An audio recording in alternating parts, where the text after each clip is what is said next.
beau village, d'accueillir et rendre hommage dans son cadre magnifique et sa nature majestueuse à deux de ses plus belles expressions artistiques, la peinture et la sculpture. L'exposition de Marc Redsin s'inscrit dans notre volonté municipale de consacrer la salle Pierre-Louis Hulot à un lieu de vie et de culture où toutes les formes d'expression seront les bienvenues. Les chants, les concerts de musique, les peintures, les sculptures, les photos et j'en oublie. Cette première exposition s'inscrit logiquement dans le cadre des commémorations du centenaire de la guerre 14-18 et dans le prolongement de celle consacrée aux 70 ans du monument de la résistance du plateau des Guillets. Cette présentation met en relief et en contraste la beauté et la douceur de la nature et de notre environnement face aux pires agissements guerriers de l'humanité habitée par la folie des extrémismes. L'horreur de l'expression humaine face à la beauté de la nature, une invitation à la réflexion que notre démocratie et nos libertés si chèrement acquises nous permettent aujourd'hui de consacrer.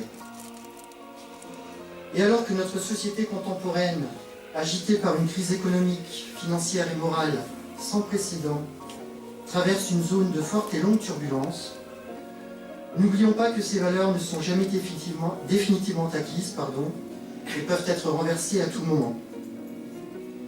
Que cette exposition nous aide à rester vigilants et à défendre sans faillir nos valeurs républicaines de liberté, d'égalité et de fraternité. Soyez les bienvenus.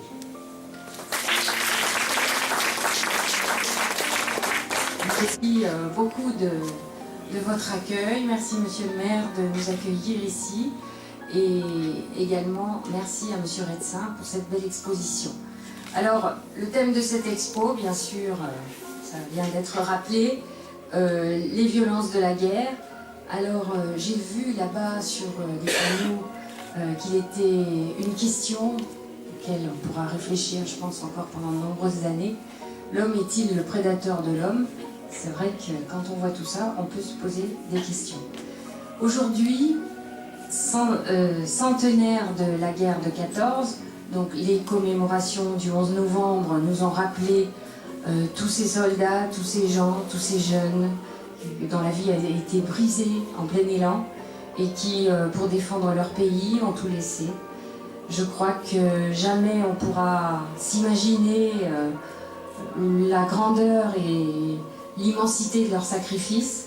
Le moins qu'on puisse faire, c'est bien évidemment tous les ans de leur rendre hommage, mais plus particulièrement cette année, de pouvoir les remercier, puisque le monde dans lequel nous sommes aujourd'hui, et si nos enfants peuvent grandir dans la paix, eh bien c'est heureusement ou malheureusement grâce à eux. J'ai vu également que cette exposition est tout spécialement dédiée aux scolaires. Et là, je crois que c'est vraiment quelque chose de très important.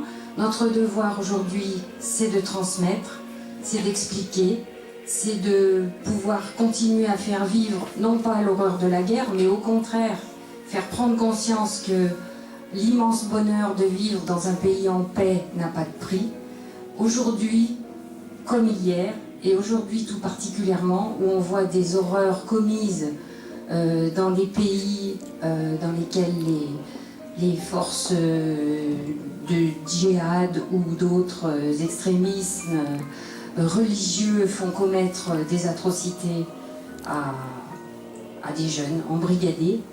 Et je crois qu'aujourd'hui encore, malheureusement, il y a eu des personnes décapitées. Enfin, c'est vraiment des actes qu'on a du mal à imaginer dans notre monde de paix ici, mais qui malheureusement ont toujours cours dans d'autres zones du monde. Alors, merci de pouvoir permettre aux enfants d'accéder à cette exposition en leur expliquant bien évidemment les thèmes et justement l'expression de cette violence, comme vous l'avez dit, dans ce beau paysage. C'est vrai que ça fait réfléchir.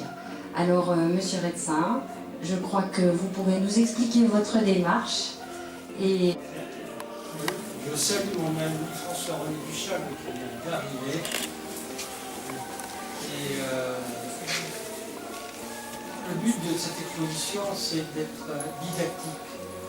C'est-à-dire que personnellement, je suis un non-violent, c'est pour ça que j'arbore une cravate qui représente le baiser de Klimt. Et du fait que je suis non-violent et agnostique, je me rebelle contre toutes les extrémismes de toutes les religions.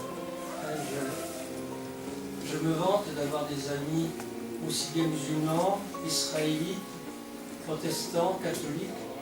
Et personnellement, je reste dans le doute et je suis ouvert pour que vive la paix. Et je pense qu'il est essentiel pour un artiste de pouvoir transmettre ce qu'il ressent au fond de lui-même pour préserver l'essentiel, c'est-à-dire nos libertés. Et nos libertés, c'est bien entendu la paix.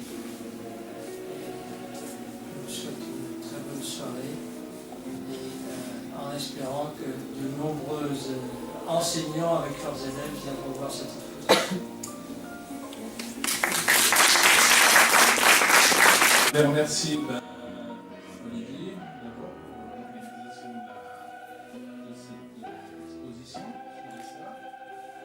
Guylaine Lantaz, première adjointe d'Annecy Dieu, Bernard Coyer pour la logistique, quand-même.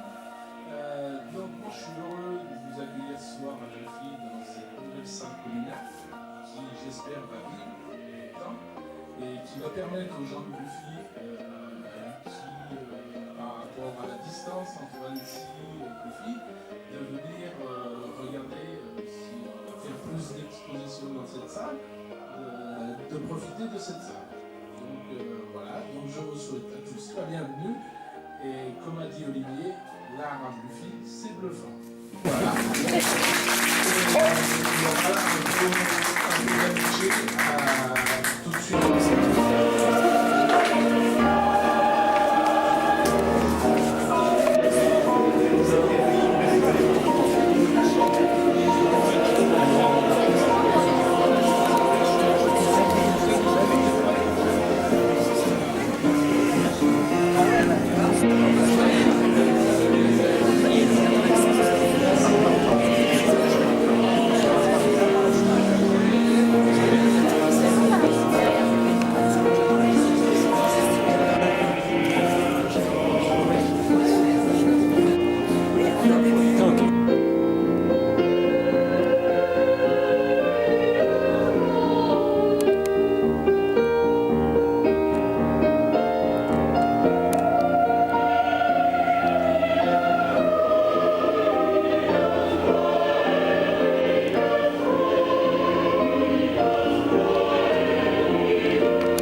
Non, c'est que du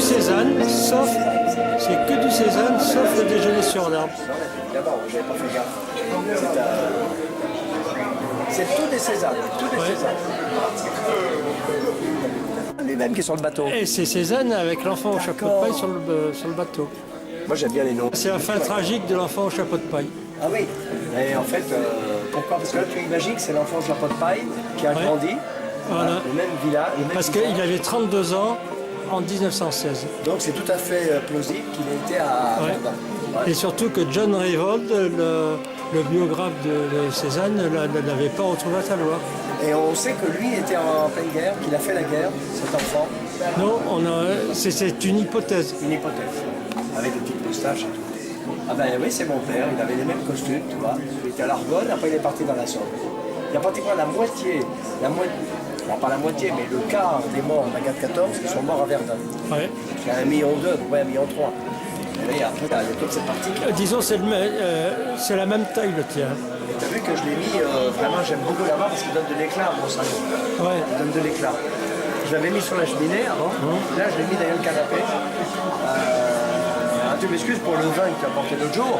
J'avais tellement de gens, tellement de mecs, de gens. Et, alors, du coup, tu allais le chercher à la